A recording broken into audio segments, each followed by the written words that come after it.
gebroke en gebruik. Hebreërs 10 verse 24 en 25 sê: Laat ons ook daarop toelê om mekaar aan te spoor tot liefde en goeie dade, sonder om ons eie samekomste verwaarloos, so sommige se gewoonte is. Laat ons eerder mekaar aanmoedig, soveel te meer nog, na mate julle die dag sien naderkom.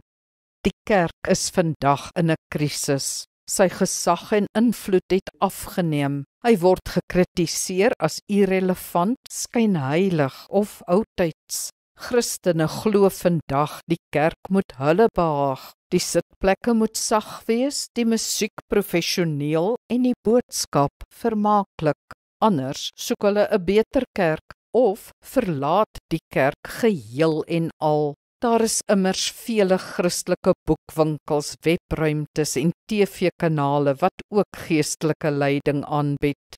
Ten slotte het selfs die kerk se geloof vervlak, want dit gaan dikwels net oor my en hoe God my kan help.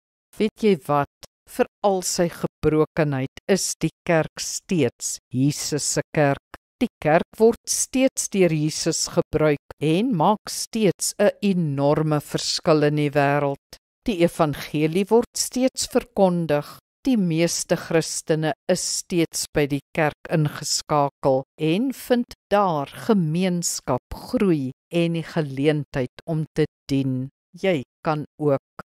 Kom ons bid saam. Hemelse Vader, die kerk is nie daar vir my nie. Ek is daar vir die kerk. Ek is die kerk.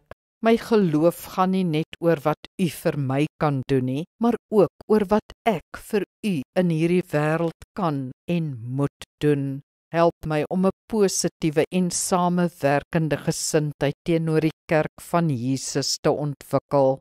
Amen. Die Here seën jou.